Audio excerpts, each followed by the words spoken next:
하나님의 말씀 요한복음 6장 1절에 15절 말씀 우리 함께 나누도록 하겠습니다. 요한복음 6장 1절에 15절 함께 봉독하도록 하겠습니다. 우리 교독하도록 하겠습니다. 요한복음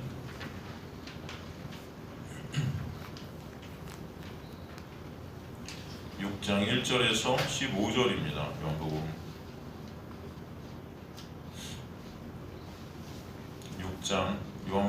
6장 1절에 15절 찾으시면 저 여러분 교독하도록 하겠습니다. 제가 먼저 1절 읽겠습니다. 그 후에 예수께서 디베라의 갈릴리바다 건너편으로 가시매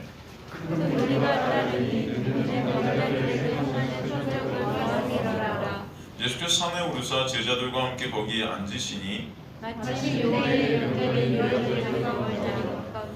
예수께서 눈을 들어 큰 무리가 자기에게로 오는 것을 보시고 빌립에게 이르시되 우리가 어디서 떡을 사서 이 사람들을 먹이겠느냐 하시니 이렇게 말씀하시는 주님이 어떻게 하실지를 아시고 빌립을 시험하고자 하십니다. 빌립이 대답하되 각 사람으로 조금씩 받게 할지라도 200데나리온의 떡이 부족하리이다. 제자 중 하나 시몬 베드로의 제자 베드로가 예수께 여짜오되 여기 한 아이가 있어 보리떡 5개와 물고기 2마리를 가지고 있나이다. 그러나 그것이 이 많은 사람에게 얼마나 되겠사옵나이까? 예수께서 이르시되 이 사람들로 앉게 하라 하시니 그곳에 사람들과 많은지라 사람들이 앉으니 수가 5,000명 되더라. 예수께서 떡을 가져 축사하신 후에 앉아있는 자들에게 나눠주시고 물고기도 그렇게 그들의 원대로 주시니라. 그들이 배부른 후에 예수께서 제자들에게 이르시되 남은 조각을 거두고 버리는 것이 없게 하라 하시므로 이에 거두니 보리떡 5개로 먹고 남은 조각이 12바구니에 찼더라. 그 사람들이 예수께서 행하신 일적으로 말하되 이는 참으로 다시 오실 선지자라 하더라. 함께 읽습니다. 그러므로 예수께서 그들이 와서 자기를 억지로 붙들어 임금으로 삼으려는 줄 아시고 다시 혼자 산으로 떠나 가시니라. 아멘. 저번 시간에 말씀을 오병이어 이 기적, 표적 말씀을 나누면서 예수께서 그 디베라의 갈릴리바다 건너편으로 가셨다는 것은 그것이 광야였음을 알 수 있었죠. 헬라어, 그죠? 그로 보면 그것이 바로 구약의 광야였음을 우리가 알 수 있었습니다. 그 예수를 따라왔던 많은 이스라엘 백성들의 모습을 보면서 구약 모세를 따라 광야로 이끌림을 받아 출애굽된 이스라엘 백성들의 모습을 우리는 볼 수 있다고 우리가 나눴었죠. 이스라엘 백성들이 모세를 따라 광야로 가게 된 것은 사실은 그들 측에서 보면 더 좋은 고기와 더 좋은 떡, 자신들의 육적 욕망을 위한 것이었습니다. 사실 그러기에 오늘 본문에서도 많은 이스라엘 백성들의 무리가 예수 그리스도를 따라 광야에 오게 된 것도 사실은 성경에 보니까 표적으로 인함이다 이렇게 말씀되어 있던 것을 알 수 있어요. 표적, 그죠?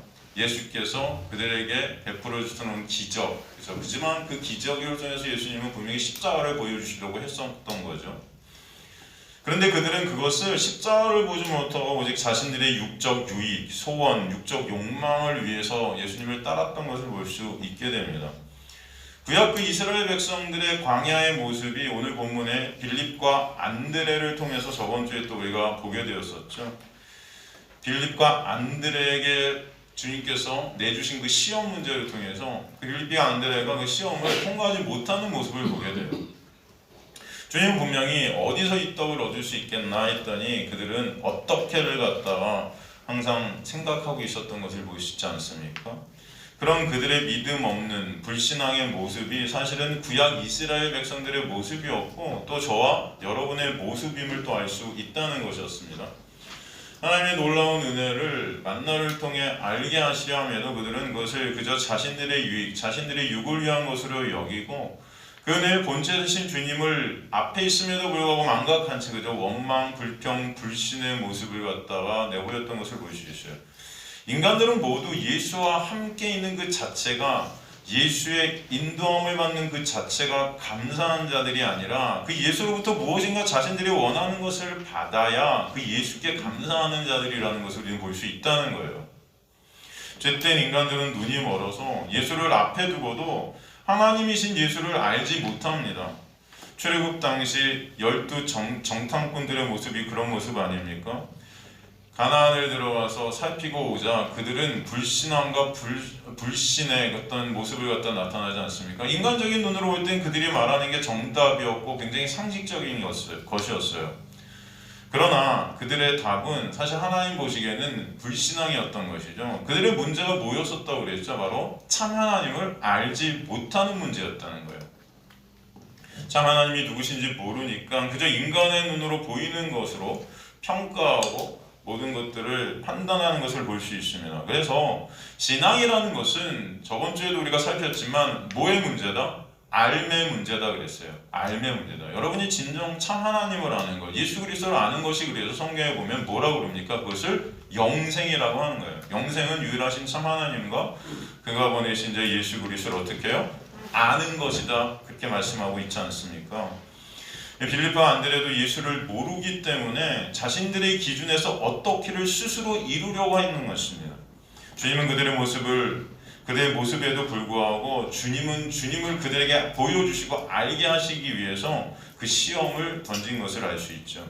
그들의 그 믿음 없음과 불신앙, 그 인간의 한계를 통해 오직 예수로만 감사하고 충분한 자들이 되게 해 주시려고 그 시험 문제를 냈던 것을 알 수 있습니다. 그러므로 주님은 오늘 이제 우리가 계속해서 살필 본문을 통해서 주님이 누구신지, 예수 그리스도가 누구신지, 그 놀라운 은혜의 본체 되신 그 예수 그리스도에서 계속해서 우리에게 보여주시는 것입니다. 오늘도 저와 여러분이 앞으로 우리가 살피는 말씀을 통해 그 예수를 보고 예수를 알게 되고 예수의 놀라운 은혜 가운데 거하는 저 여러분 되시길 주님으로 간절히 축원합니다.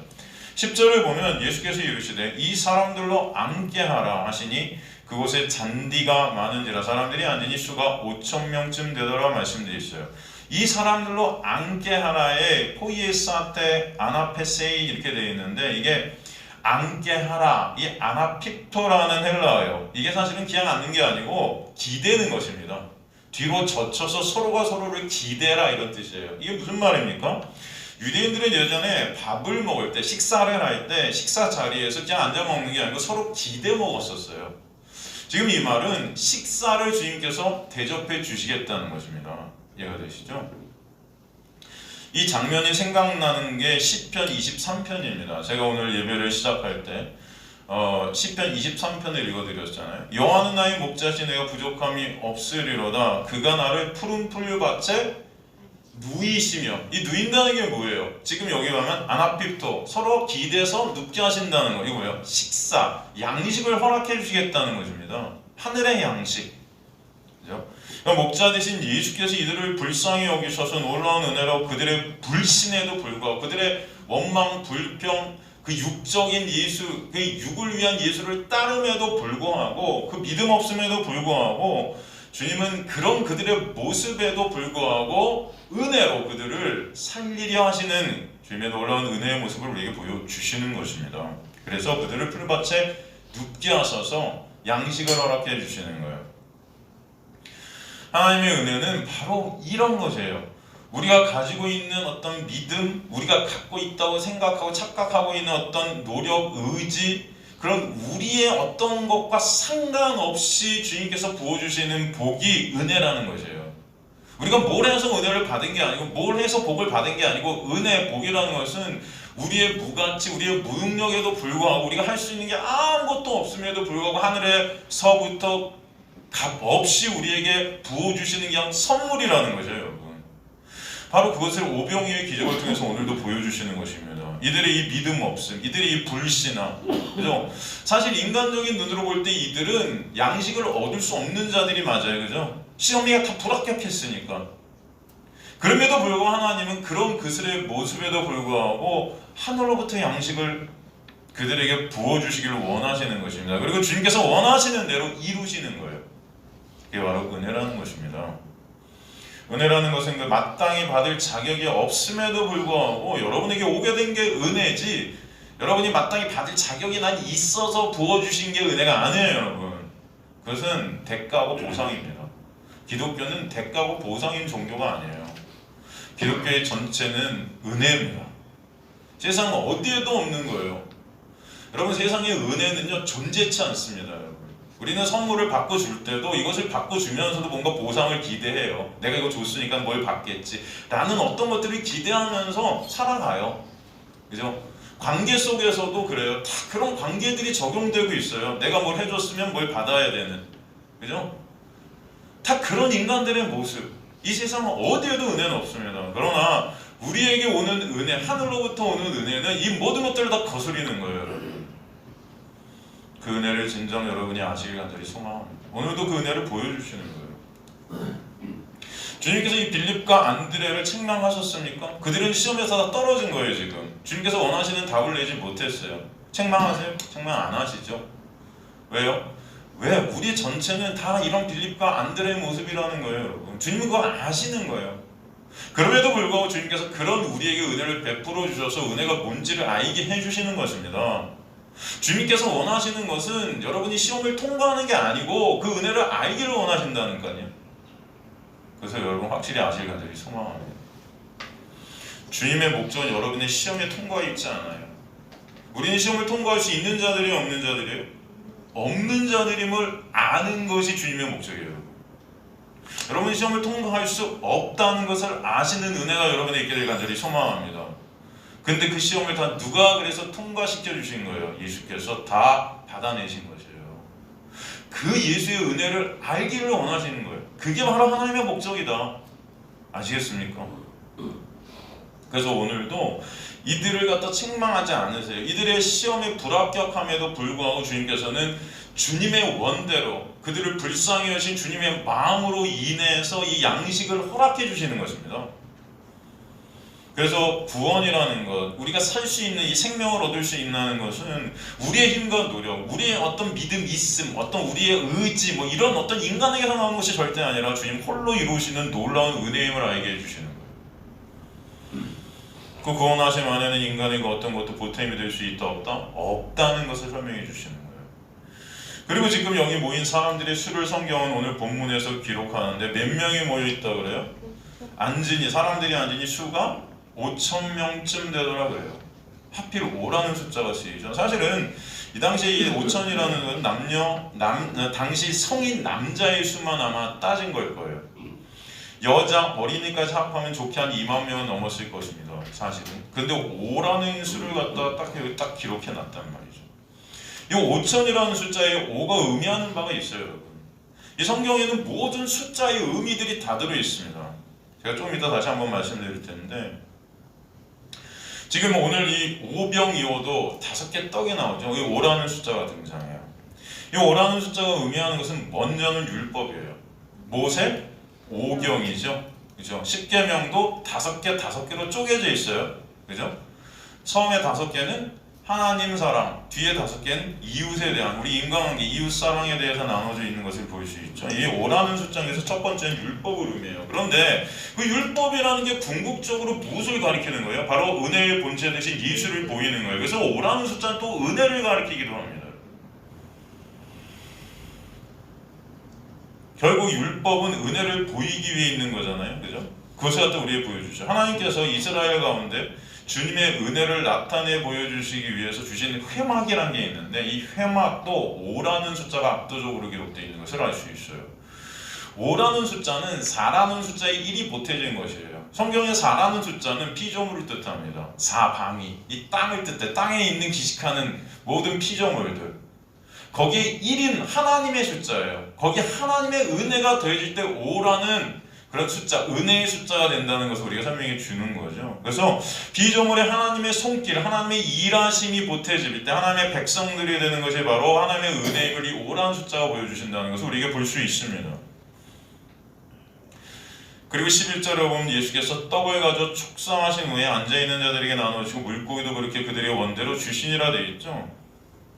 마태복음 14장 19절에 보면은 이걸 조금 더 명확하게 구체적으로 설명하고 있어요. 무리를 명하여 잔뒤에 앉히시고 떡 5개와 물고기 2마리를 가지사 하늘을 우러러 축사하시고 떡을 떼어 제사장에게 주시며 제자들이 무리에게 주니. 지금 이 마태복음 14장 19절 오늘 본문의 이 말씀 11절 말씀 이것은요 정말 이 안에 복음이 다 들어있습니다. 이 단어 하나하나가 다 예수 그리스도의 십자가를 전부 다 보이고 있는 거예요. 전부. 한번 볼게요. 먼저 보면은 이 보리떡이 나오고 물고기가 나와요. 보리떡 5개, 물고기 2개 그렇게 나오죠, 여러분. 제가 저번 시간에도 말씀드렸지만 이 보리떡이라는 게 뭐죠? 보리떡. 당시 짐승의 먹이로 쓰였던 거예요. 원래 사람들이 먹지 않았어요, 보리떡. 유대인들은 원래 보리떡을 먹지 않고 누가 먹었다? 당시 기르던 짐승들에게 주는 사료가 보리떡이었어요. 인간들의 눈에 볼 땐 굉장히 하찮아 보이는 거죠. 이거 먹기 싫어요, 보통 때. 근데 배가 너무 고프니까 할 수 없이 지금 먹는 거죠, 여기서. 그리고 이 보리떡이라는 건 가늠한 여인이 자기의 용서를 위해서 제사를 드릴 때 내놓는 음식이 바로 이게 제사상에 올리는 그 제물로 드리는 어떤 이 음식이 바로 보리떡이었습니다. 왜? 가늠한 여인을 짐승보다 못한 여인으로 사람으로 취급한 거였어요. 그래서 이 보리떡이라는 것, 어떤 인간들이 내는 어떤 부정함 이런 것들을 상징할 수 있죠. 이게 뭐야? 그죠? 구약의 만나. 그리고 물고기에 나와요. 물고기. 여러분 물고기, 제가 옛날에 그 물고기, 어부 베드로가 물고기를 잡는 이 장면을 통해서 물고기가 어떤 의미인지를 갖다가 제가 설명해 드린 적이 있어요. 생각나세요? 물고기는요, 여러분 히브리어로 다그라 그래요. 다그, 그죠? 이 히브리어 다그인 물고기는 다가와 다하그의 합성어입니다. 다가가 뭐예요? 수가 많다 이런 뜻이에요. 수가 많다. 다하그는 두려워하다. 이 물고기라는 의미 안에 그래서 두려움을 이기기 위해 수를 늘리다 이런 뜻이 있다고 그랬어요. 그래서 생각나세요? 잊어버리셨죠? 괜찮아요, 여러분. 이 물고기라는 단어의 뜻이 뭐다?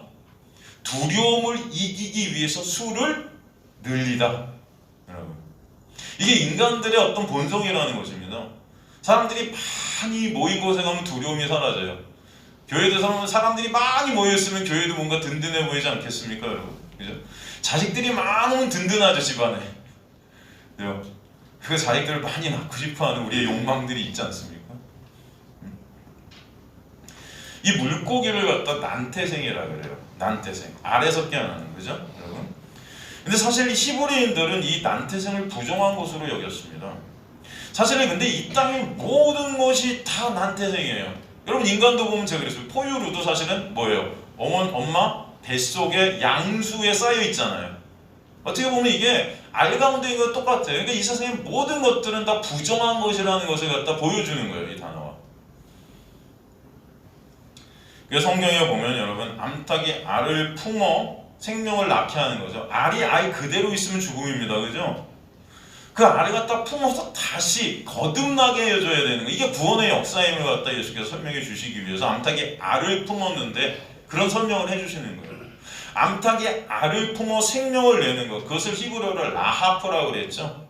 그 라하프라는 단어의 뜻이 그런데 어디 나와요? 라하프라는 단어가 어디 나와요? 창세기 1장에 보면은 어둠이 있는데 거기 하나님의 신이 수면 위에 어떻게 하셨다? 운행하셨다. 이 운행하다가 라하프라고 그랬어요, 그죠? 생각나세요? 이게 뭐예요? 하나님의 신, 성령의 구원의 역사를 이미 창세기에서 보여주시는 거예요. 이게 창조의 역사임을 창세기 1장에서 이미 창조의 역사를 통해서 구원의 역사를 설명해 가신다는 것입니다. 그죠? 그리고 이 라하프라는 것, 암탉이 알을 품었다. 성령의 신이 수면 위에 운행하셨다는 이 운행하다는 라하프라는 동사가 또 어느 동사랑 똑같아요? 신랑이 신부를 옷으로 덮다. 이게 뭐예요? 결혼이에요. 신랑이 자신의 옷을 신부를 덮어버리는 것입니다. 이걸 결혼이라고 그래요. 신랑 대신 예수 그리스도가 신부된 우리의 죄를 주님의 은혜로 다 덮는 것, 이게 구원의 역사라는 것을 보여주시는 거죠. 그래서 로마서 4장에 보면 덮고 가린다 이런 말씀들이 계속 나오는 거예요, 여러분. 그죠? 그래서 말씀이 육신이 되어 우리 가운데 어떻게 하셨다? 거하셨다가 스캐너죠. 장막으로 덮으시다. 이게 다 구원을 설명하는 것들이에요, 지금. 그죠? 그래서 지금 보리떡 5개, 물고기 2개. 이 물고기가 의미하는 것이 다 이 부정한 것들, 다 우리의 죄된 것들. 보리떡도 마찬가지. 근데 이 숫자가 5개, 2개가 나오죠? 이 5개, 2개가 의미하는 거. 아까 5라는 숫자, 10계명의 5. 바로 율법을 의미한다고 그랬어요. 그리고 그 5, 이 십계명의 5개, 이게 2가지로 나눠서 결국 하나님 사랑과 이웃 사랑, 이 둘로 떨어지죠. 그러니까 이 5라는 숫자, 2라는 숫자, 이 모든 것이 인간들의 부정함을 다 설명하는 율법들이에요. 그러니까 인간들이 지금 합해서 힘을 합해갖고 하나님 앞에 내놓는다는 것이 보리떡 5개, 물고기 2개. 이것은 어떤 인간들이 헌신을 말하는 게 아닙니다, 여러분. 우리는 이걸 거꾸로 알고 있죠. 어린아이의 헌신, 어린아이가 갖고 있는 거 드리니까 하나님께서 이렇게 기적을 베풀어 주셨어, 이게 아니고 인간들이 힘을 합해서 내놓은 것이 결국 이 부정한 것들밖에 없다는 거예요. 율법적인 것들. 율법으로 의지해서 하나님 앞에 나가려는 이 부정한 것들. 이것으로 배를 채워보겠다고 하지만 결국 여러분 인간들의 힘과 노력으로는 이것으로 배를 채울 수 있습니까? 아니죠? 다 죽을 수밖에 없는 거예요. 거기에 하나님의 놀라운 은혜가 덮여져서 그들을 먹여주셔야 그들이 살게 된다는 것을 오병이어를 통해서 보여주시는 것이라는 것입니다. 완전 거꾸로예요. 그 은혜가 뭔지를 오늘 설명해 주시는 거예요. 여러분 조금 더 나아가서 바로 하나님께서는 그렇게 예수께서 그렇게 보리떡 5개 그 다음에 물고기 2개를 갖다 거기에 은혜를 접해서 그들을 살려주시는데 그때 어떤 말씀이 나오냐면 하늘을 우러러 축사하셨다 그런 말씀입니다. 축사. 이 축사하다 이게 헬라어로 율로게오입니다. 율로게오는 2가지 단어가 합성된 거예요. 섞인 거예요. 하나는 율 이게 뭐냐면 선이라는 뜻이에요. 선. 율로게오의 로게오가 로고스예요. 선한 말씀이란 뜻이에요. 원래 이게. 그래서 예수께서는 이 보리떡과 물고기 사람들이 내놓는 이 부정한 율법 아래에 있는 자신들이 육을 위한 이것을 하나님의 놀라운 선이라는 것으로 덮어버리시는 거예요. 이해가 되십니까? 그게 하나님의 놀라운 은혜라는 것을 설명해 주시는 것입니다. 선으로 말씀을 덮으시는 은혜의 그 역사가 축사한 거예요. 거기서 인간들은 하나님을 진정 찬송하는 축사, 하나님께 찬송하는 것이 나오게 된다는 것을 우리에게 보여주시는 거죠. 주님의 놀라운 선이라는 것으로 그 부정한 것들을 다 덮어버리시니까 진정한 양식이 되어서 그들이 살아나게 되는 은혜가 여기 있게 됐다는 것을 보여주시는 게 오병이어라는 거예요, 여러분. 그 양식이 바로 율법이 가리켰던 율법의 정죄를 다 덮어버리셨던 예수 그리스도의 십자가의 놀라운 은혜다. 여러분 그래서 이 숫자들이 굉장히 크고 의미가 하는 것이 다 성경에서 예수 그리스도의 놀라운 은혜를 다 설명하는 것이고 지금 이 마태복음 14장 19절에 나오는 모든 이 단어들이 다 예수 그리스도의 은혜를 설명하고 있는 거예요. 참고로 성경의 숫자들은 다 의미가 있다는데 제가 복습하고 한번 넘어가겠습니다. 그냥 넘어가면 여러분 다 또 무슨 의미가 있을까 했는데 다 여러분 제가 설명한 것들인데 7이라는 것 7은 완전수죠. 7을 갖다 뭐라 그래요? 보통 언약의 숫자라 그래요. 언약 안식의 숫자 완전히 내가 다 이뤘다 안식일 7 이게 하나님의 완전한 수예요. 언약의 수예요. 그리고 3이라는 거 보죠. 3은 하늘의 수예요. 3이 일체. 그죠? 하나님의 숫자를 갖다 3이라고 그래요. 그 다음에 4는 아까 말했듯이 뭐예요? 이 피조물의 숫자, 전방위. 그죠? 전방위, 땅의 모든 이 피조물 지식하는 이걸 갖다 의미하는 게 4예요. 그 하늘의 숫자 3과 이 피조물의 숫자 4가 하나가 되는 연합이 있을 때 하나님께서 완성을 이루시는 안식의 숫자 7이 되는 것입니다. 그죠? 그리고 이 7을 갖다가 10이라는 계명으로 보여주세요. 10이라는 계명, 그 10 계명이 되죠. 그 10을 통해 7이라는 그 완전, 그 은혜, 그 언약을 알게 된 자들을 갖다 12라 그래요. 그래서 12를 아들들의 숫자라고 합니다. 성경은. 이해가 되십니까? 그래서 예수님의 몇 제자? 12제자. 그 다음에 이스라엘의 몇 지파? 12지파. 12가 아들들의 숫자예요. 그 12는 10이라는 계명을 통해서 7이라는 하나님의 약속, 그 언약을 알게 된 자들이죠. 그래서 10 곱하기 7이 70이 되는 거예요. 그래서 성경에 70일이 계속 나오는 것입니다. 예수께서도 12제자들을 갖다 이제 보낼 때 70으로 보내는 거예요. 그래서 성경에 70으로 그들을 70명으로 보냈다 이런 그런 말씀들이 계속 나오는 것입니다. 그리고 성경 구약에 보면은 70장로들이 그래서 계속 나와요. 70장로. 그들을 갖다 또 1이라 그러죠. 이 모노게노스, 독종자, 예수 안에서 연합된 자라는 그런 뜻이에요. 이스라엘의 12지파가 계명을 받고요. 이것을 가르치는 계명을 아는 자들을 갖다 70장로로 세우시는 것입니다. 그래서 이해가 되십니까? 그 사도행전에도 12제자 이후에 집사가 몇 명이 나와요? 7집사가 나오는 거예요. 11조 뭐예요? 10으로 1을 하는 것이 11조입니다. 그죠? 11조 여러분 10% 내는 거 그 11조 물론 그것도 맞는데 그런 뜻이 아니고 이 근본적인 뜻이 10으로 1을 하는 거예요. 10계명을 두고서 1, 그 하나님 예수 그리스도의 은혜를 아는 거 이게 11조예요. 여러분 이해가 되십니까? 그 자체가 예수 안으로 함몰되어 연합이 되어 드려지는 거죠. 그러니까 여러분이 거룩한 산 제물로 드려지게 되는 게 11조예요. 이해가 되시죠? 여러분의 인생이 거룩한 산 제물로 드려지게 되는 은혜 아는 자, 예수 아는 자들이 되는 게 11조예요.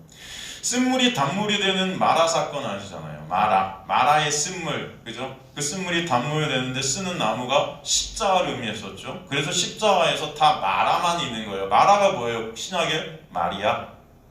그래서 그 십자가에는 예수님 엄마 마리아, 그죠? 창녀 마리아, 그 마리아들만 그렇게 있는 거예요. 이해가 되십니까?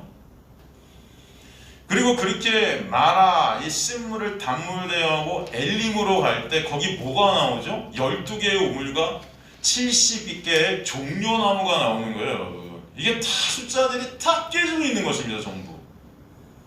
이것들이 상징하는 것이 말씀, 언약, 은혜, 십자가, 예수, 성경 전체는 다 그거 얘기하고 있어요. 오늘 오병이어도 2개, 5개 떡과 2개 물고기 다 그 예수 그리스도의 십자가를 의미하는 거예요. 전부.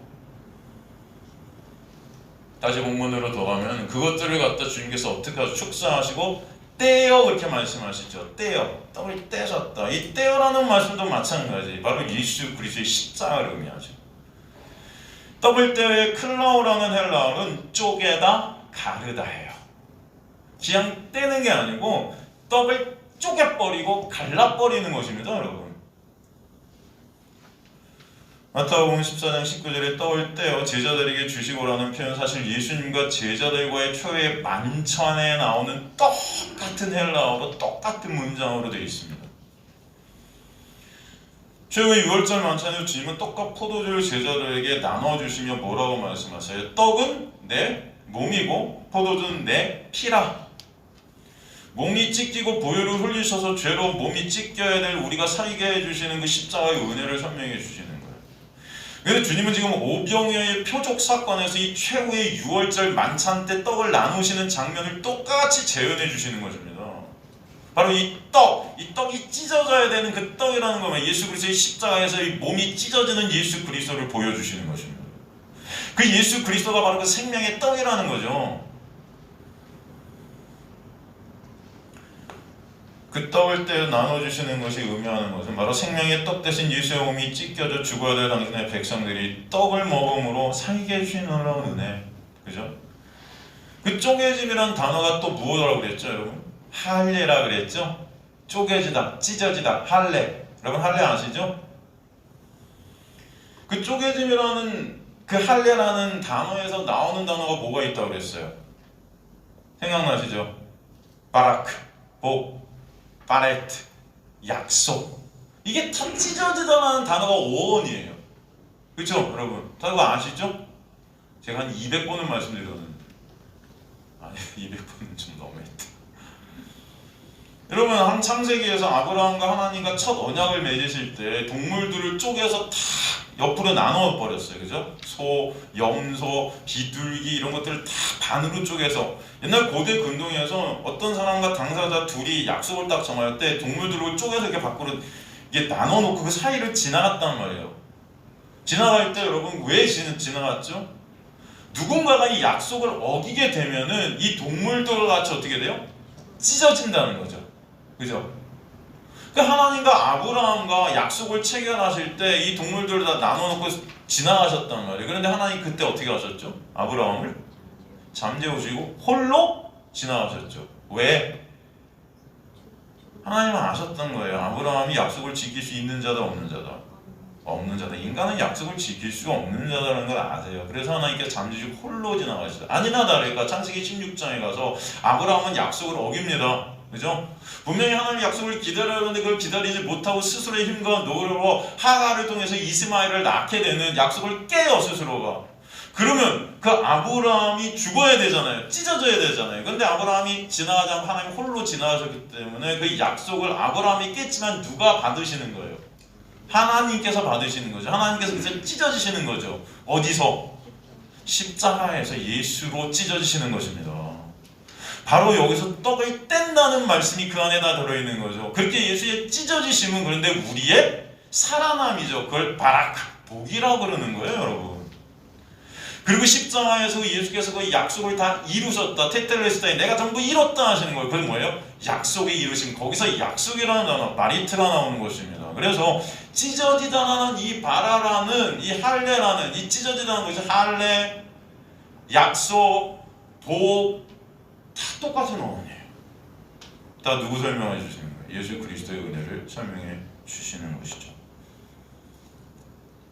바로 그 십자가가 언약의 완성이고 그 언약의 완성으로 죽어야 될 아브라함 안에 있는 우리 모두가 살게 되는 복을 얻게 되는 것입니다. 그러기에 주님께서 다 이루신 거예요. 그래서 쪼개지는 떡을 떼다라는 단어 안에는 예수 그리스도의 생명이 그 떡이 십자가에서 찢어지심으로 하나님의 언약의 완성과 그 약속에 묶여있게 된 우리가 예수와 함께 살게 되는 복을 누리는 놀라운 역사, 그래서 설명해 주시는 것이죠. 예수를 상징하는 그 보리떡, 그것을 갖다가 쪼개서 나눠주시는데 사실 그 떡은 여러분 짐승이 먹는, 그죠? 사실 그 짐승은 사실 우리들 아닙니까? 어떻게 보면 짐승보다도 못한 인간들 아니에요. 그 떡은 예수님의 손에 들려서 맛있는 떡, 케이크같이 이렇게 맛 좋은 떡으로 변하지 않습니다. 바로 보리떡 그대로, 이게 뭐야? 우리에게 주어지는 거예요. 구약의 만나죠. 구약의 그 만나가 신약의 그 보리떡이다. 이스라엘 백성들의 만나로 인해 생명을 연장했지만 불평, 원망, 불평 이런 것들이 계속 터지지 않습니까? 예수님 당시도 유대인들의 배가 고파서 그날은 맛있게 먹었을지 모르지만 맨날 주님께서 그 떡을 주신다고 생각해보세요. 인간들이 원망, 불평하겠죠. 은혜를 망각할 거예요. 다 떠날 것입니다. 그렇기 때문에 세상 사람들 보기에는 맛없고 하찮아 보이는 이 보리떡, 짐승들의 먹이인 보리떡을 주신 것은 그 떡이 인간의 육의 만족을 위한 떡이 아니라 진정 생명을 위한 떡이라는 것을 보여주시는 거예요. 그리고 그 생명은 인간의 육의 눈으로 보기에는 하찮아 보이고 예수에 의해서만 주어지게 되는 것임을 알게 하시려는 것입니다. 구약의 이스라엘은 광야에서 실패했어요. 그들의 실존이 드러난 것이 광야예요. 그래서 그들은 다 죽습니다. 1세대가. 인간은 하나님을 믿을 수 없는, 하나님을 순종할 수 없는 죽어야 될 자들임이 다 들통난 거죠. 사실 이 오병이어 사건에서도 빌립과 안드레를 이스라엘 대표격으로 시험하셔서 그들의 믿음 없음이 폭로되죠. 사실 그들이 다 구약의 백성들과 같이 믿음 없음으로 인해 죽어야 될 자들임이 드러나는 것이에요. 오늘 본문의 오병이어의 사건은 구약의 만나 사건을 재현한다고 그랬죠. 근데 우리가 알아야 될 것은 구약 광야에 모세로 인해 오게 된 그 만나를 먹고도 그들이 다 죽었는데 오늘 오병이어에서는 예수님이 주시는 떡을 먹고 이들이 살아나게 된다는 은혜에 있게 된다는 거예요. 그 말씀을 우리가 나중에 다시 살피겠지만 요한복음 6장 49절에서 51절 보면 너희 조상들은 광야에서 만나를 먹었어도 죽었거니와 이는 하늘에서 내려오는 떡이니 사람으로 하여금 먹고 죽지 아니하게 하는 것이니라. 나는 하늘에서 내려온 살아있는 떡이니 사람이 이 떡을 먹으면 영생하리라. 내가 줄 떡은 곧 세상의 생명을 위한 내 살이니라 하시니라. 이것을 다 풀어주시는 거예요. 이것을 통해 우리가 또 보게 되는 것은 모세가 세운 그 옛 언약, 율법은 죽이는 것이라는 것을 보게 되고요. 예수께서 세우시는 이 새 언약은 살리는 것이라는 것을 우리에게 보여주시는 것입니다. 오늘 본문의 오병이어의 표적은 사실 구약 광야의 만나 사건을 완성시키시는 새 언약을 보이시는 그런 표적 사건이라는 것을 또 우리에게 설명해 주시는 거예요. 그래서 여러분, 저는 항상 여러분에게 말씀드렸지만 구약은 항상 신약으로 끝나야 된다 그랬어요. 그죠? 바로 구약의 광야 사건이 그래서 신약의 오병이어로 끝을 완성을 시키시는 모습을 보여주시는 것입니다. 구약이 구약으로만 끝나면 그것은 뭐다? 죽음이에요. 구약 전체가 율법이고 우리를 갖다 죽이는 것들이에요. 그런데 신약 대신 예수 안에서 그런 죽어야 될 우리가 살아나게 되는 은혜를 보게 되므로 그 은혜를 아는 자들 되게 하시고 은혜에 찬송케 되는 주님의 백성들이 되게 해 주시는 것입니다. 그러기에 구약 광야에서의 만나는 율법과 같은 역할을 해서 그들이 다 죽었지만 그 만나가 신약에서 생명의 떡 대신 예수 그리스도로 완성이 되어 이들이 다 죽지 않고 살아나게 되는 역사가 있게 하시는 것입니다. 그래서 오병이어의 사건은 바로 생명의 떡을 먹여주신 놀라운 은혜의 사건이고 그 오병이어의 사건을 그래서 표적이라고 하는 거예요. 표적. 바로 그 생명의 떡이 찢어져서 6월 초의 만찬의 살과 피, 즉 십자가의 사건으로 인해 그들의 먹여지게 됨을 보여주시고 있는 십자가 사건임을 또 알게 해주시는 거예요. 정리하면 광야에서 보리떡을 찢어 나눠주시는 것은 십자가에서 예수께서 찢어지시는 것이고 그들이 그 떡을 먹는 것이 바로 찢어지신 예수 그리스도의 몸, 그 피를 먹는 것이라는 것을 의미하죠. 그래서 13절에 보면 먹고 남은 바구니가 12바구니가 된다라고 표현하는 것입니다. 이것은 예수의 그 십자가의 놀라운 은혜로 인해 그 피와 살과 생명의 떡을 먹은 자들은 바로 하나님의 새로운 백성들, 새 이스라엘로 다시 태어나게 된다는 것을 설명해 주는 12지파, 새로운 12지파를 갖다 설명해 주시는 거예요. 하필이면 무슨 12광주리가 남겠어요, 여러분? 왜 10이라는 숫자가 거기 있어요? 이 10이라는 숫자는 아까도 말씀드렸지만 하나님의 아들들의 숫자죠. 새로운 12지파, 진짜 하나님의 아들들, 12제자, 12지파. 그래서 계시록에는 14만 4천이 나오잖아요. 12 곱하기 12 곱하기 1000. 무슨 인천지 같은 데서 14만 4천 명이 모이면은 무슨 과천에 예수님이 오신다고 그런 뻥을 치고 앉아 있는데, 제가 볼 땐 14만 4천 명이 이미 넘은 지가 오래됐거든요. 근데 과천에 누구 왔습니까? 안 왔잖아요. 그냥 뻥들을 쳐도 진짜 너무 쳐요. 그죠? 여러분. 아니에요. 이 계시록에 나오는 14만 4천이라는 것은 하나님의 백성을 뜻한 상징적인 숫자예요. 다시 말해서 구원은 오직 예수라는 생명의 떡을 받아 먹어야만 있게 된다는 것을 우리가 설명해 주시는 것입니다. 구원은 오직 예수로만 이루어지게 되는 것이라는 것을 우리에게 말씀해 보여주시는 거예요. 그때도 인간들은 여전히 예수를 생명의 떡으로 보지 못하고 여전히 내 육을 위한, 내 소원, 내 뜻, 내가 원하는 것 이루어지시는 그 육의 떡으로 보고 있다는 게 문제인 거죠. 그래서 14절이 어떻게 표현합니까? 요한복음 6장 14절 보면은 사람들이 표적을 보고 말하는 것이 뭐라고 말해요? 참으로 세상에 오실 그 선지자다, 그렇게 말하는 거예요. 유대인들이 왜 그 표적으로 예수님을 세상에 오실 선지자라고 말한 것일까요? 신명기 18장 15절에 보면은, 신명기 18장 15절에 보면 내 하나님 여호와께서 너희 가운데 내 형제 중에서 너를 위하여 나와 같은 선지자 하나를 일으키시니니 너희는 그의 말을 들을지어다라는 말씀이 있어요. 나와 같은 선지자 하나를 일으키신다. 이게 뭐예요? 모세와 같은 선지자를 일으키신다는 거예요. 그렇다면 모세와 같은 선지자가 의미하는 것이 뭘까요? 바로 자기 백성들을 세상에서 출애굽시키셔서 하나님의 약속의 땅 가나안, 즉 그것이 의미하는 게 천국 아닙니까? 그 천국으로 데려갈 분을 갖다 말씀하는 거죠. 그러니까 모세와 같은 그런 선지자가 오면 그때 그의 말을 들으라, 이렇게 말씀되어 있어요. 유대인들은 지금 모세 오경을 달달달달 아는 자들입니다. 외우는 자들이에요. 그러게 이 말씀을 분명히 알았을 것이라는 거죠, 그들은. 그죠? 그러기에 지금 오병이어의 표적을 통해서 그들은 이 예수라는 분이 바로 신명기 18장 15절에서 말씀하는 모세가 말한 그 선지자구나 라고 예측하는 거예요. 이해가 되십니까? 그들은 오병이어의 기적이 광야의 만나 사건임을 이미 아는 것입니다. 사실. 그러기에 만나 사건 중심에 서 있는 모세와 예수님을 지금 비교하고 있는 거예요. 여러분 이런 거 보면요, 지금 우리나라의 이 시대 교회들이 전해지는 이 설교가 얼마나 엉터리임으로는 볼 수 있어요. 사실 여러분, 유대 율법주의자들이 율법이 신이 된 이들도 이것을 통해 예수를 비교하고 있거든요. 지금 모세와 예수를, 그죠? 모세가 말한 그 선지자가 다시 올 거야, 그 예수구나, 이거 알고 예수를 보고는 있긴 해요. 그 예수를 잘못 보고 있어서 문제지. 그런데 우리는 이 오병이어의 말씀을 통해서 예수를 봅니까? 어린아이 헌신을 보지?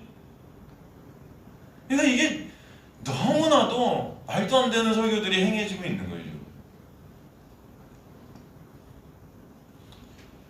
이 표적 사건을 통해 어린아이의 헌신을 강조하고 있으니까 그저 행위로 성도들이 나가려는 거 아닙니까, 여러분? 여전히 율법, 구약의 만나에 묶여있는 그런 우리의 모습들인 거예요. 당시 유대인들에게 있어 모세의 존재는요, 하나님 다음이었습니다. 왕 같은 자가 모세였어요, 그들에게.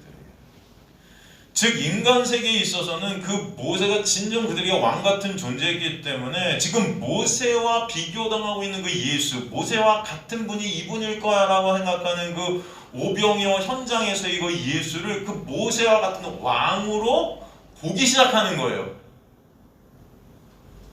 그렇기 때문에 오늘 본문에서 그들이 예수께 달려들어서 예수를 붙잡아 왕으로 삼으려 하는 거예요. 여러분 이해가 되십니까?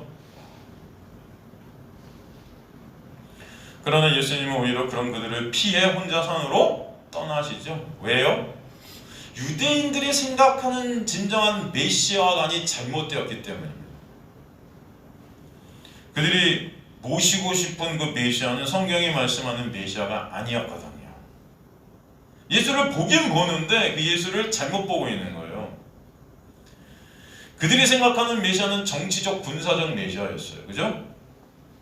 즉 예전 다윗 왕 때 누렸던 그 이스라엘의 그 부귀 영화를 꿈꾸던 자들이었단 말이죠. 로마의 압제에 지금 우리가 있어서 이 로마의 압제에서 우리를 해방시켜줄 그분이 메시아인 것을 갖다 그들은 그렇게 착각하고 있었던 거예요. 그러나 예수님은 이 땅, 이 유괴 세상에서 그들의 어떤 유괴 것들을 충족시키고 이 세상에서 잘 살고 잘 먹고 해주실 그런 어떤 왕으로, 그런 메시아로 오신 분이 아니잖아요. 오히려 이 세상의 수를 끄집어 내려오신 분이잖아요. 이 죄 가운데, 율법 가운데 있는 우리를 끄집어 내려오신 분이 바로 예수 그리스도시잖아요. 그렇기 때문에 그들이 왕으로 삼으려 했지만 예수님은 그들을 떠나시는 거예요. 그들이 잘못됨을 보여주시는 것입니다. 그들이 찾는 메시아라는 것은 예수가 아니라 예수로부터 오는 떡이었어요. 그들은 예수를 바라보는, 예수로 즐거워하는 자들이 아니라 예수가 주는 떡으로 즐거워하는 자들이었다고요. 죄된 인간들에게 있어 신이라는 것은요, 뭐라고 그래요 성경이? 이 배라 그래요. 배. 이 배가 우리의 신이라 그래요. 우리 배를 갖다 채워줄 사람을 신으로 생각하는 거예요.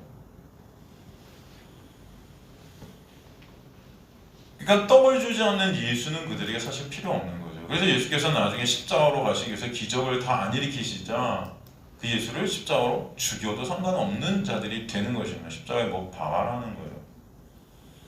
이런 모습이 저와 여러분의 모습임을 또 알라 오늘 본문에서 보여주시는 것입니다. 주님께서는 그런 그들을 다 아시면서도 십자가로 가시는 거예요. 그런 모습, 그들의 사랑 없음, 그들의 예수 그리스도를 믿음 없는 그들의 모습을 보시면서도 십자가로 가셔서 그들을 덮어 가려 그들을 세상에서 끄집어내셔서 구원을 이루시는 것, 그 은혜를 알려주시는 것입니다. 그 십자가의 은혜와 사랑은 오늘 오병이어 표적을 통해 알라고 인간의 실종, 그리고 인간을 그 하나님의 놀라운 은혜로 덮고 계신 생명 계신 예수 그리스도가 누구신지를 보여주시는 것이에요. 여러분 한번 생각해보세요. 저와 여러분이 교회에 오게 된 이유도 생각해보면 물론 모든 것이 하나님의 은혜지만도 생각해보면 우리도 이들처럼 배가 고파서 예수로부터 얻는 어떤 것을 원해서 여기까지 왔을 수도 있어요. 그렇지 않습니까? 한번 생각해보세요. 정말 예수를 사랑하세요? 정말 하나님을 사랑하세요? 눈에 보이지 않는 그 하나님 사랑하세요? 절대적으로 사랑하세요? 못하잖아요. 우리는 어쩌면 지금도 예수로부터 나오는 어떤 떡 때문에 예수님을 따르고 있는 자들일 수 있어요. 그죠? 다 이들과 같은 자들이에요. 배가 고파서 온 거예요. 뭔가 아쉬워서, 뭔가 우리가 채우지 못할 것들을 신을 통해서 채워보려고, 그죠? 죽음에서 오는 어떤 두려움들, 죽음으로부터 오는 어떤 그런 압박, 이런 것들을 좀 신을 통해서 해결해 보려고. 다 나의 유익. 이스라엘 백성들이 모세를 따라 광야에 나온 이유도 마찬가지예요. 더 잘 먹고 잘 살고 싶어서. 광야에서 예수님이 떡 주자 배고픈 무리들이 환호하는 모습과 같은 모습이 우리의 모습이라는 거예요. 그래서 빌립보 3장 18절 19절 보면 제가 조금 아까도 말씀드렸지만 내가 여러 번 너에게 말하였거냐 이제도 눈물을 흘리며 말하여 눈물을 흘리면서 그렇게 사도 바울이 말하는데 여러 사람들이 그리스도의 십자가를 원수로 해야 하는 거예요. 지금 이거 교회에 말하는 거예요. 교인들에게 말하는 거예요. 그들의 마침은 멸망이요 그들의 신은 배요. 이 신이 배래요. 그 영광은 그들의 부끄러움이고 땅의 일을 생각하는 다 땅의 일을 예수를 통해서 땅의 것들을 생각한다는 거예요. 하늘에 가서 해봐야 되는데 다 땅의 일을 보고 있어요. 지금 먹고 사는 문제, 우리 배를 위한 문제, 그걸 예수를 통해서 해결하려는. 어떻게 하면 더 재물을 모을까? 어떻게 하면 더 맛있는 거 먹을까? 더 좋은 거 입을까? 더 좋은 집에 살까? 더 좋은 차 탈까? 다 여기 묶여있다. 근데 그들이 어떤 자들이에요? 십자가의 원수들이에요. 그러니까 저와 여러분이 십자가의 원수들임을 아셔야 돼요. 우리는 뭐다? 십자가의 원수들이다. 여러분들이 십자가의 원수들임을 아셔야 돼요. 여전히 우리는 예수로부터는 떡에 관심이 있지 예수 자체에 관심 없습니다. 만나를 통해 하나님의 은혜와 사랑에 감사하는커녕 자신들의 입맛에 안 맞는다고 이게 뭐냐고 불평불만하는 자들이 우리예요. 다들 예수라는 만나, 그 은혜와 사랑에 관심이 없고 그러니까 예수 통해 이 땅에서 뭘 얻을까에만 관심이 있다고요. 그래서 설교도 요즘 넘치는 설교들이 다 뭐예요? 하나님과의 좋은 거래 형태를 말해주는 설교예요. 우리가 이렇게 하면 하나님이 이렇게 해주실 거야. 여러분이 이렇게 살면 하나님이 이렇게 해주실 거야. 말씀에 순종하면 하나님이 이렇게 해주실 거야. 다 거래하는 거예요. 하나님과. 내가 이렇게 하면 뭐 하면 헌신하면 충성하면 헌금 많이 하면 교회 열심히 예배 드리면 기도 많이 하면 내가 뭘 하면 내가 원하는 맛있는 떡을 받을 수 있나에 온통 관심이 있어요. 교회가.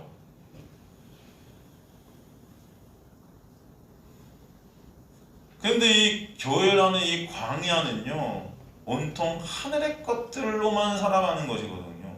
하늘의 것들만 보여주거든요.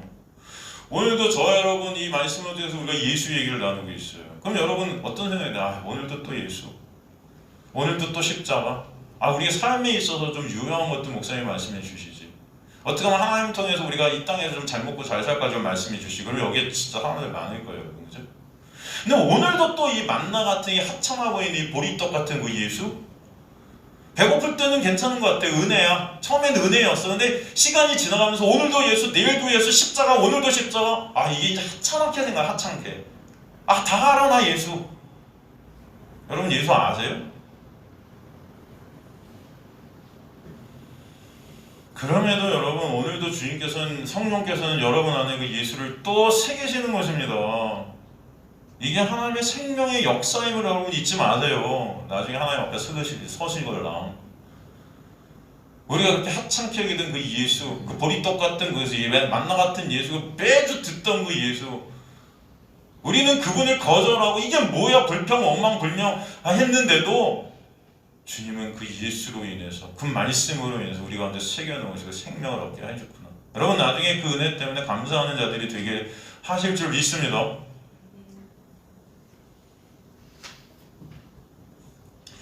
주님께서는 그런 우리의 모습을 보라는 거예요, 여러분. 그리고 그런 우리 위해 십자가에 생명을 주신 그 놀라운 은혜를 알라는 것입니다. 신명기 8장 2절 3절 보면 그래서 내 하나님 여호와께서 이 40년 동안에 내게 광야길을 걷게 하신 것을 기억하라. 왜 걷게 하셨다? 이는 너를 낮추시며 너를 시험하사 시험한다는 것은 알게 하신다는 게 뭔가를. 내 마음이 어떠한지, 네가 어떤 자들인지, 그 명령을 지키는지 지키지 않는지 못 지키는 자들임을 알게 하심이라. 너를 낮추시며 너를 줄이게 하시며 또 너를 알지 못하며 내 조상들을 알지 못하던 만나를 내게 먹이신 것은 사람이 떡으로만 하는 게 아니고 여호와의 입에서 나오는 모든 말씀으로 사는 것을 내게 알게 하려 하심이라. 말씀이 육신이 되신 예수 그리스도의 놀라운 십자가의 은혜가 아니면 우리는 살 수 없구나. 그거 보게 하신 게 종국에는 그 신약의 만나. 여러분, 우리가 이곳에 오늘도 온 것은 그 은혜를 알게 해주시어 세상에서 우리를 에클레시아 꺼내내신 거예요. 광야교회.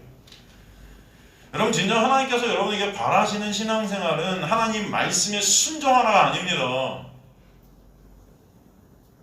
하나님 사랑과 이웃 사랑을 실천하라가 아니에요. 이 하나님의 말씀에 순종이 될 수 없는 자가 나구나. 하나님을 사랑하고 이웃 사랑할 수 없는 자가 나구나. 그게 우리구나, 우리 교회구나를 아는 것. 이게 하나님의 목적입니다. 진정 여러분 마음 깊숙이 이것들이 인정되어지고 이것들이 알아지게 될 때, 여러분 지금 이 순간도 이게 하나님의 은혜가 아니면 나는 존재할 수 없구나가 이해되어질 때, 여러분 진정 찬송이 여러분에 있게 될 것을 저는 믿습니다. 그리고 그 은혜로, 그 용서로 여러분 서로를 또 바라보게 되는 거예요. 그냥 다들 신이 돼갖고 저 자식은 저 하나님 말씀대로 저렇게 못 이겨, 아 저 예배도 저렇게 못 나와, 아우, 그런 게 아니고요. 여러분 정죄하는 것이 아니고, 그래 전화 나나 그 은혜가 아니면 안 되는구나, 예수의 은혜가 아니면 전화 나나 안 되는구나, 그 예수의 은혜가 아니면 나도 존재할 수 없구나. 그냥 서로를 바라볼 때 그냥 다들 신이 돼갖고 평가하고 심판하고, 쟤는 왜 저래, 아이고. 그 짓을 제일 많이 하는 게 사실 저예요. 솔직히 말해서 다들 신이 된 저의 모습을 보는 거죠. 그게 저의 모습이 사실은. 사실 근데 주님께서 원하시는 것은 그게 아니라는 거예요, 여러분. 진짜 용서가 뭔지를 알게 하시는 거예요. 그 은혜를 깨닫는 자들이 그 은혜로 서로를 바라보게 할 때 그것이 용서입니다, 여러분. 다른 게 아니고 사실은. 여러분이 무슨 용서를 해요? 용서는 뭘 누굴 용서해요? 네? 그런 우리의 모습을 보게 해주시려고 애굽에서 그들을 광야로 끌어내셔 여러분을 세상에서 이곳으로 부르셔서, 네? 우리의 실존을 알게 하시고 그런 우리를 덮고 가리시는 놀라운 은혜가 뭔지를 보게 하시는 거예요. 말씀 앞으로, 십자가 앞으로, 예수 앞으로 여러분을 끄집어내시는 것입니다. 죄라는 것은 제가 거듭 말씀드리지만 내가 누군지를 모르는 게 죄예요. 나의 실존을 모르니까 예수를 바라볼 수가 없는 거예요. 나만 바라보지. 그래서 죄는 예수 믿지 않는 게 죄라고 성경이 정의하는 것입니다. 자신이 저주받아 마땅한 무가치한 그런 죽을 죄인임을 알게 되는 은혜를 통해서만 예수를 볼 수 있고, 예수의 모든 것을 맡겨드릴 수 있는 은혜가 있게 되는 거지. 이 은혜 가운데 사람들의 눈에 보기에 보리떡같이 아무런 가치 없어 보이는 예수가 그 십자가의 놀라운 은혜구나, 그것을 깨닫게 되는 거예요, 여러분. 구원은 오직 하나님의 은혜이고 예수께서 홀로 이루시는 것에 대해서 감사와 찬송이 그것을 통해 있게 하시는 것입니다. 여러분, 전도서 기자는요, 오병이어이고 보리떡 같은 하찮아 보이는 생명의 떡 대신 예수를 뭐라고 표현하면 가난한 자로 표현해요. 가난한 자, 가난한 지혜자. 전도서 9장 15절 16절 보면 그 성읍 가운데서 가난한 지혜자가 있어서 그의 지혜로 그 성읍을 건진 그것이라고, 그 구원을 설명하는 거예요. 하나님의 지혜. 그러나 그 가난한 자를 기억하는 사람이 있대 없대? 이 세상은 없대. 이 세상은 가난이 죄거든요, 여러분. 세상은 부한 부자들을 기억하죠. 가난한 자 기억 안 합니다. 교회 안에서도 부자들이 대접받지 가난한 자 대접 안 받아요. 지금의 교회가. 성공한 자들이 대접받지 실패한 자들이 교회에서 대접 안 받습니다. 그래서 성공한 자들이 교회에 몰리는 거예요. 잿덩어리들이 교회에 옵니까? 힘의 논리로 돌아가는 이 세상에서 가난은 죄예요. 그러므로 내가 이르기를 지혜가 힘보다 나으나 가난한 자의 지혜가 멸시를 받고, 그죠? 분명히 이 예수 그리스도의 지혜, 하나님의 지혜는 이 세상의 힘의 논리로 가는 이 세상 어떤 것보다도 여러분 나은 생명인 거예요. 그런데도 그것이 멸시를 받고 의 말들을 사람들이 듣지 아니한다. 듣지 않아요. 예수라는 말 듣지 않아요. 말씀 듣지 않습니다. 그저 말씀을 행해서 그것을 나의 힘으로 삼으려고 해요. 그 힘, 다 힘, 종교적 힘, 의의 힘.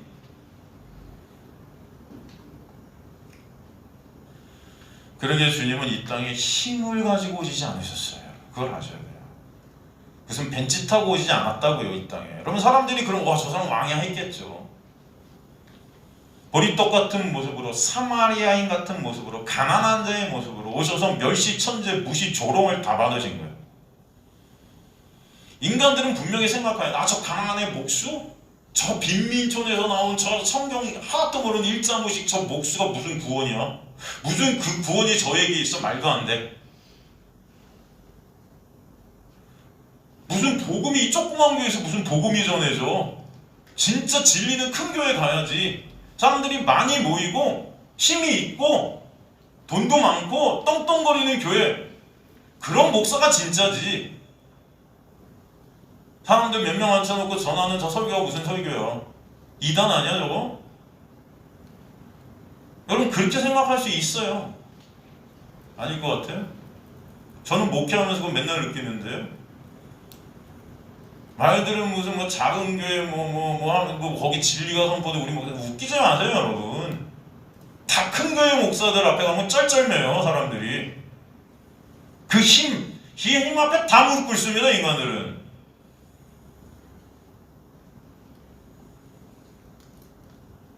그래서 목사들도요 여러분 큰 교회 이루려고 하는 거예요. 대접 한번 받아보려고. 아세요? 네? 여러분 다 큰 자들 되려고 하는 거예요. 이 세상에서 대접 받으려고. 솔직히 무시당하기 싫으니까.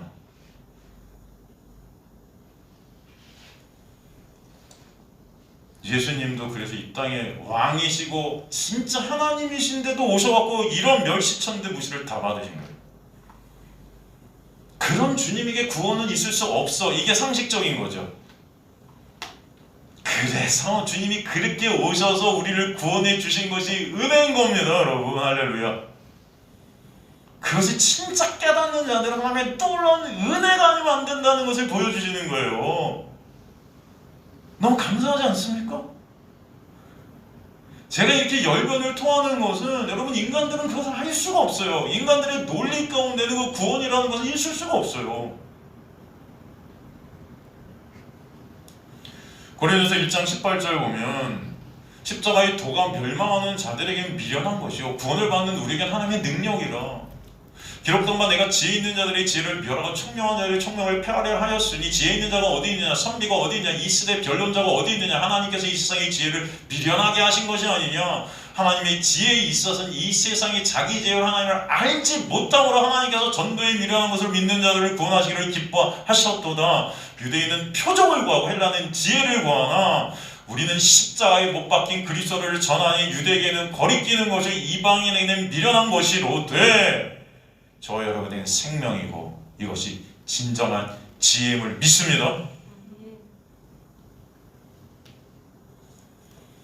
이 힘의 논리로 돌아오는 세상에서 그러게 교회도 목사도 교인들도 예수에서의 힘을 갖기를 원하는 자들인데 그런 우리를 주님께서 은혜로 덮어가시면서 우리를 부인하는 자리, 예수 그리스도만 드러나는 그 은혜를 아는 자리로 계속 역사해 가시니 얼마나 감사합니까? 오늘도 여러분은 듣기 싫을지 모르지만 오늘도 그 예수 여러분 우리 귀에 들려주시니 얼마나 감사합니까? 우리에게 보기엔 하찮아 보이는 그 십자가, 오늘도 십자가라고 생각할 수 있겠지만 또 오늘도 십자가를 여러분의 가슴에 새겨주시니 얼마나 감사합니까?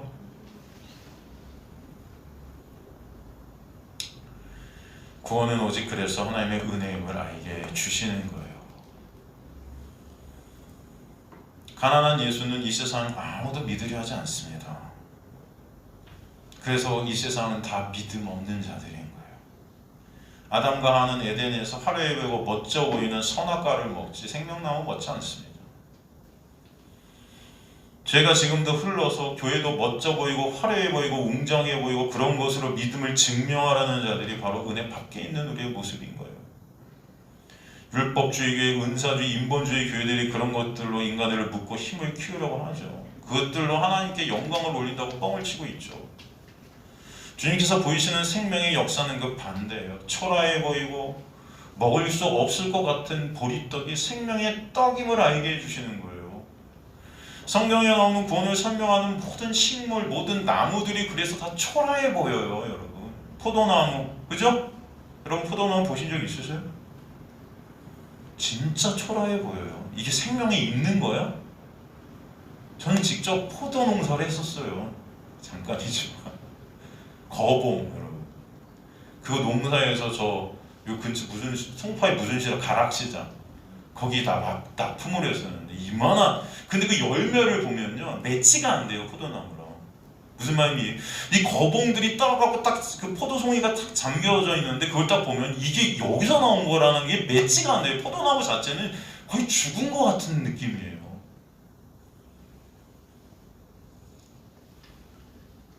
그런데 열매 없는 인간들의 눈에 보기 좋은 나무들은요 열매가 다 없습니다.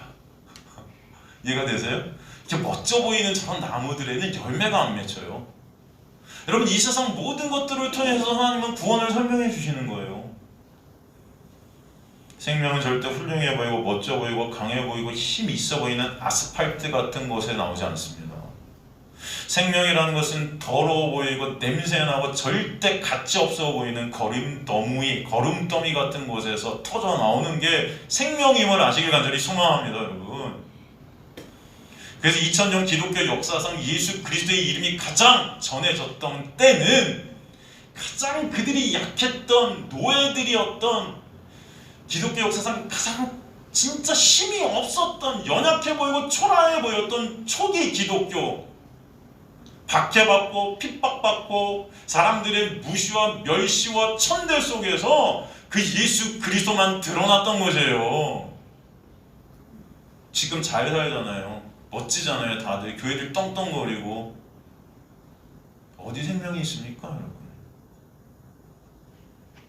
이사야서 53장 1절에 3절을 보면 우리가 전한 것을 누가 믿었냐, 여호와의 팔이 누구에게 나타났느냐, 그는 주 앞에서 자라기를 연한 순 같고 마른 땅에서 나온 뿌리 같아서 고운 모양도 없고 풍채도 없은지 우리가 보기에 흠모할 만한 아름다운 것이 없도다. 그는 멸시를 받아 사람에게 버림받았으며 간고를 많이 겪었으며 질고를 아는 자라. 마치 사람들이 그에게서 얼굴을 가리는 것 같이 멸시를 당하였고 우리도 그를 귀히 여기지 아니하였도다. 아무도 예수를 귀히 여기지 않고 보고 싶지도 않아 해요, 여러분. 그게 바로 우리의 실존이라는 것입니다. 인간들의 모습이에요. 그런데 주님은 그럼에도 불구하고 십자가로 가셔서 저와 여러분의 힘이 아닌 하나님의 놀라운 은혜로 여러분을 구원하셨다는 것을 보여주시는 것입니다. 그 은혜가 무엇인지 여러분 아시는 주님의 은혜가 여러분에 있게 될 간절히 소망합니다. 주님은 인간들의 세상의 힘의 논리로 구원을 이루시지 않아요. 하나님의 방법인 은혜로 구원을 이루셔서 오직 그 은혜가 아니면 안 되는 우리의 모습들을 알게 하시는 것입니다. 그러기에 그 은혜로 감사하고 은혜만을 의존하고 그 은혜의 본질인 예수가 진정 가치가 되고 목적이 된 자리로 우리를 인도해 가시는 거예요. 본문에서 보도 주님은 초라한 보리떡 12바구니, 그러나 하나님의 백성들을 12바구니라는 것으로 만드시는 거예요. 근데 그 보리떡이 12바구니라는 바구니에 담길 때 다른 떡으로 변하지 그대로 보리떡으로 담기는 거예요, 여러분. 그 뜻은 뭐냐면은 이 예수님의 생명 안에 있게 된 자들의 모습이 이 땅에서 여전히 초라한 모습으로 존재하게 된다는 것이에요. 왜 그런지 아세요? 예수만이 목적이 되고 예수만이 자랑이 되고 그 은혜만이 여러분의 생명이 되게 하실 것이기 때문에 이 세상 육적인 것들을 점점 놓게 하신다는 것입니다. 세상이 그들의 사고로 그들의 생각으로 이들이 천국 백성이구나 라는 생각을 못하고 이 가난한 자들이 무슨 천국 백성이야, 저렇게 초라한 자들이 무슨 천국 백성이야, 저런 교회에 무슨 진리가 있어? 저런 교회에 무슨 천국이 있어? 이렇게 크고 아름다워 멋져야 그 힘이 있어 보여 이게 천국이지.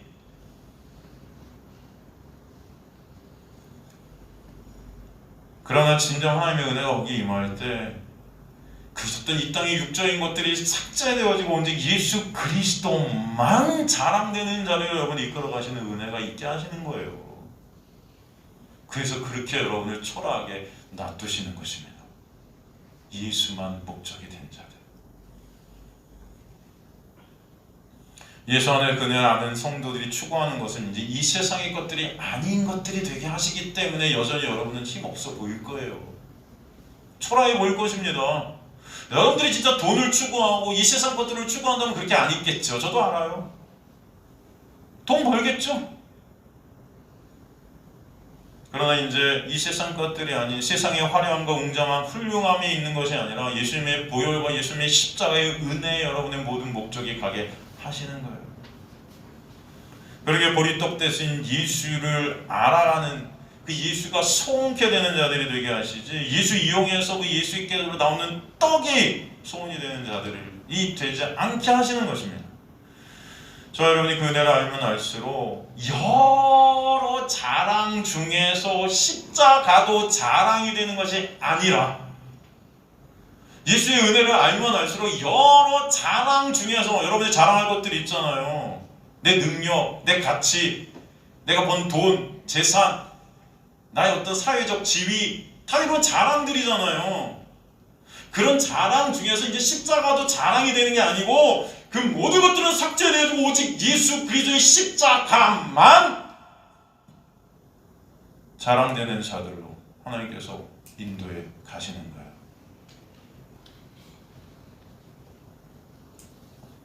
그 자들이 하나님께서 택하신 백성임을 저는 믿습니다. 오직 십자가만을 자랑케 되는 그 자리로 끌려가는 저 여러분 되시기를 주님의 이름으로 간절히 소망합니다.